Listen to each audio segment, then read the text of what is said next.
వీటిలో బ్రేకింగ్ చూస్తున్నాం. America president Trump కు అమెరికా ఫెడరల్ అపీల్ కోర్టులో ఎదురు దెబ్బ తగిలింది. ట్రంప్ విధించిన టారిఫ్లని రాజ్యాంగ విరుద్ధమని మండిపడింది. అత్యవసర అధికారాలతో ట్రంప్ టారిఫ్స్ విధించారని, అధికారాలను ఉల్లంఘించారని ఆగ్రహం వ్యక్తం చేస్తుంది. మరోవైపు కోర్టు తీర్పుపై డొనాల్డ్ ట్రంప్ అసహనం వ్యక్తం చేశారు. ఈ తీర్పు అమెరికాను నాశనం చేసేలా ఉందని, అన్ని టారిఫ్లు ఇప్పటికే అమల్లో ఉన్నాయని తెలిపారు. సుప్రీంకోర్టులో తనకు అనుకూల తీర్పు వస్తుందని ఆశాభావం వ్యక్తం చేశారు. పూర్తి వివరాలు ఇచ్చేందుకు మా నేషనల్ బ్యూరో చీఫ్ కళా జాయిన్ అవుతున్నారు. కళ, ఇంకా ఏం చెప్పింది కోర్టు? మనకు ఫెడరల్ కోర్టు తీర్పు ఒక సంచలనమైనటువంటి తీర్పు ఇచ్చింది. దాదాపు ఇది ట్రంప్ కు ఒక గట్టి ఎదురు దెబ్బ అని చెప్పవచ్చు. దాదాపు మనకు టారిఫ్లతో బెంబేలెత్తిస్తున్నటువంటి ప్రపంచంలో ఉన్నటువంటి అన్ని దేశాలకు కూడా టారిఫ్ అన్నటువంటి ఒక భయం చూపించి అమెరికాను ఆర్థిక వృద్ధి దిశగా తీసుకెళ్లాలి అన్నటువంటి అడుగులు వేస్తున్నటువంటి ట్రంప్ కు మాత్రం ఈ రోజు ఒక గట్టి షాక్ చెప్పవచ్చు. ఏదైతే ఫెడరల్ కోర్టు ఇచ్చినటువంటి తీర్పు, ఈ తీర్పు వెలువడింది. దాదాపు ఇక్కడ అంటే ఈ కేసుకు సంబంధించినటువంటి పూర్వాపరాల్లోకి వెళ్తే ఏదైతే కాంగ్రెస్ చాలా కీలకంగా వ్యాఖ్యలు కూడా చేసింది. అక్కడ చాలా ఉన్నతమైనటువంటిది అంటే కాంగ్రెస్ కి అధికారం ఏదైతే టారిఫ్లు విధించేటటువంటి అధికారం ఉంటుంది, కానీ ఈ అధికారాన్ని డొనాల్డ్ ట్రంప్ చేతుల్లోకి తీసుకొని తన ఇష్టానుసారంగా ఈ దేశాలపై ఆర్థికపరమైనటువంటి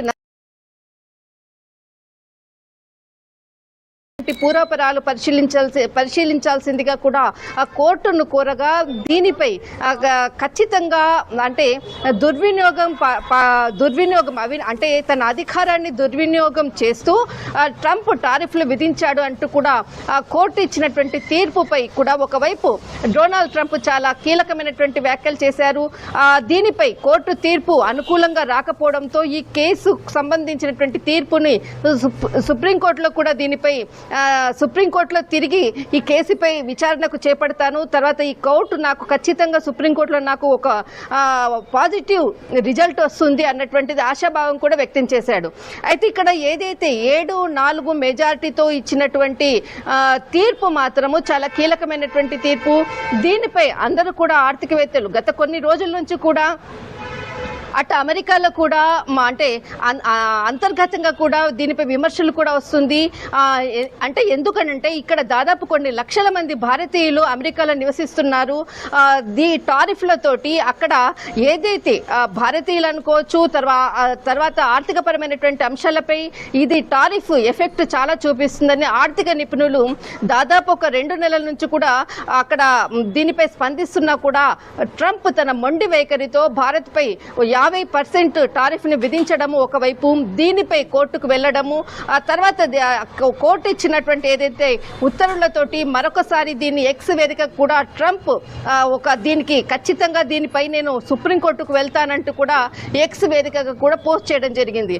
మొత్తం మీద ఏదైతే తన చట్టాన్ని తన చేతుల్లోకి తీసుకొని అంటే అధికారాన్ని తన చేతుల్లోకి తీసుకొని తన ఇష్టానుసారంగా అమెరికా ఆర్థిక వ్యవస్థను దెబ్బతీస్తున్నాడు అన్నటువంటి ఏదైతే కాంగ్రెస్ కి సంబంధించినటువంటి అంటే రాజకీయ నాయకులు అనుకోవచ్చు, తర్వాత న్యాయవాదులు కూడా దీనిపై కోర్టుకు వెళ్లడము, కోర్టు ఈ విధంగా తీర్పు ఇవ్వడం అన్నది మాత్రము ట్రంప్ కు చాలా గట్టి దెబ్బ.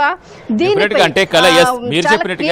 రైట్ కళ, అంటే మీరు చెప్పినట్టుగా ఇప్పుడు ఇదే మొదటిసారి కాదు, ముందు నుంచి కూడా ట్రంప్ తీసుకున్న నిర్ణయాల పట్ల అక్కడ కోర్టులు మండిపడుతున్నాయి. ఇప్పుడు భారత్కి టారిఫ్లు విధిస్తే భారత్ మండిపడటమో, చైనాకు విధిస్తే చైనా మండిపడటమో కాదు, ఈ టారిఫ్లకు సంబంధించి ప్రపంచవ్యాప్తంగా విమర్శలు వ్యక్తమవుతున్నాయి. అట్ ద సేమ్ టైం అమెరికాలో ఉండే అమెరికన్స్ కూడా చాలా సీరియస్ అవుతున్నారు. సో ఇన్ని జరుగుతున్నాయి, ఎందుకు ట్రంప్ తన తీరు మార్చుకోరు? మరోవైపు ఇప్పుడు కోర్టు డెసిషన్స్ అయినా ఇవన్నీ తగ్గే అవకాశం ఉందనుకోవచ్చా? అసలు ఏం జరిగే అవకాశం ఉందనుకోవచ్చు? ఖచ్చితంగా సతీష్, చాలా ఇంపార్టెంట్ క్వశ్చన్. ఎందుకనంటే ట్రంప్ ఈ విధంగా ఎందుకు చేస్తున్నాడు అనంటే గత 4 నెలల నుంచి కూడా ఆయన వైఖరి ఒకవైపు విదేశాంగ విధానాలతోటి మారుతున్నటువంటి రాజకీయ పరిణామాలకు మూల కారణము ట్రంప్.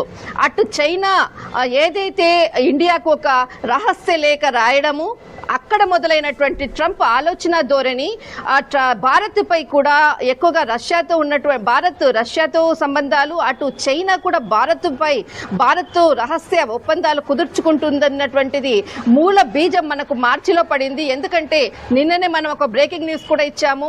రాష్ట్రపతికి ఇక్కడ ఒక లేఖ రాయడము, చైనా అధ్యక్షుడు జింపింగ్ లేఖ రాయడం అన్నది, దాన్ని ప్రధాని నరేంద్ర మోడీకి చైనాకు ఆహ్వానించడమే ఆ లేఖ ముఖ్యాంశము.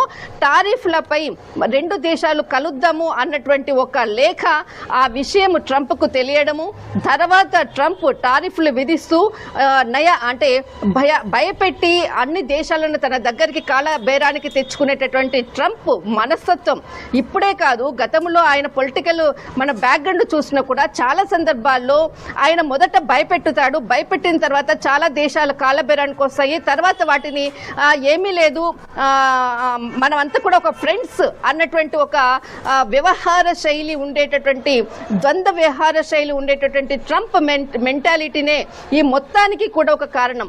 అంటే తనకు 4 నెలల నుంచి ఏదైతే నోబెల్ శాంతి బహుమతి కొరకు ముఖ్యంగా అటు ఇండియా మీద ఫోర్స్ చేయడము, నేను ఇండియా పాకిస్తాన్కి యుద్ధానికి ఆపానని చెప్పడము, కానీ ఎక్కడా కూడా దీనికి సంబంధించినటువంటిది నరేంద్ర మోడీ ఎక్కడా కూడా దీనికి ఒకటి ఆపాడు అన్నటువంటిది, యుద్ధాన్ని ఆపాడు అన్నటువంటిది ఎక్కడ కూడా వ్యాఖ్యానించకపోవడం మరింతగా తనకు కోపం తెప్పించినటువంటి అంశము. అటు రష్యాతో మైత్రి బంధము, చైనాతో మైత్రి బంధము, ఇదంతా కూడా ఓవరాల్గా ఈ టారిఫ్లు పెంచడానికి మోడీ ఎక్కడా కూడా కాలబేరానికి రాకపోవడంతో ఈ విధంగా ఈయన వ్యవహారశాలి ఈ విధంగా మారుతూ ఉంది. ప్రస్తుతం మాత్రము ఆ టారిఫ్కు సంబంధించినటువంటి దెబ్బ మాత్రము చాలా గట్టి దెబ్బ తాకిందని చెప్పవచ్చు. సతీష్. రైట్, థ్యాంక్ యూ కళ.